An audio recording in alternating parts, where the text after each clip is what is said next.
Yeah, absolutely. I think so because as you all know, the RBI notified these regulations quite a few months ago. So all the industry players have had time to put in place, the systems and processes and procedures needed to comply with those regulations.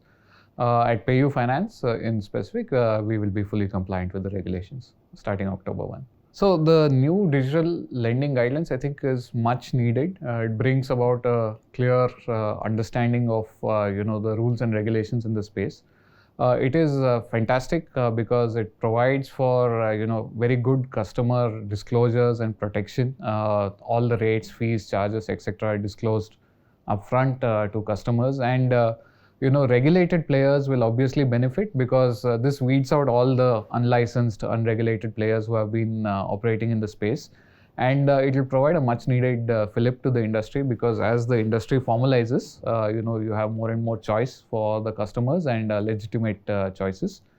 As far as BNPL goes, the product is something which is here to stay, right? The regulations now make it clearer and make it more transparent, so customers do know exactly what interest rate they're paying, what are the fees, and what is the repayment terms of those loans. And I'm sure the industry has a very bright future ahead.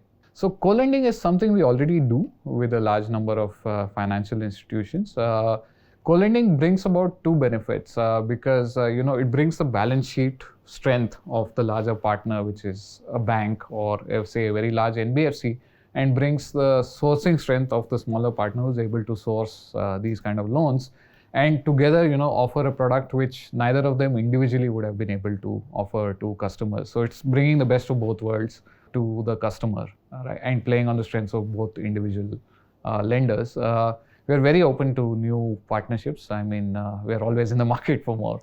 Yeah, so new players are obviously going to continuously enter the space, right? They're going to have to innovate even more because the incumbents themselves are fairly tech savvy right now, right? I mean, a lot of the fintechs that you see today have been in business for 5-6 years and they are fairly tech savvy. So the newer entrants will have to, innovate even more in terms of product design, in terms of, what are the solutions they are offering to customers. And of course, they'll have to be mindful of the regulations, right? Goes without saying. But now at least thanks to the new digital lending guidelines, I think there's absolute clarity in terms of, what they can do. So perhaps in some ways it's easier because there's clarity and you don't need to change in future.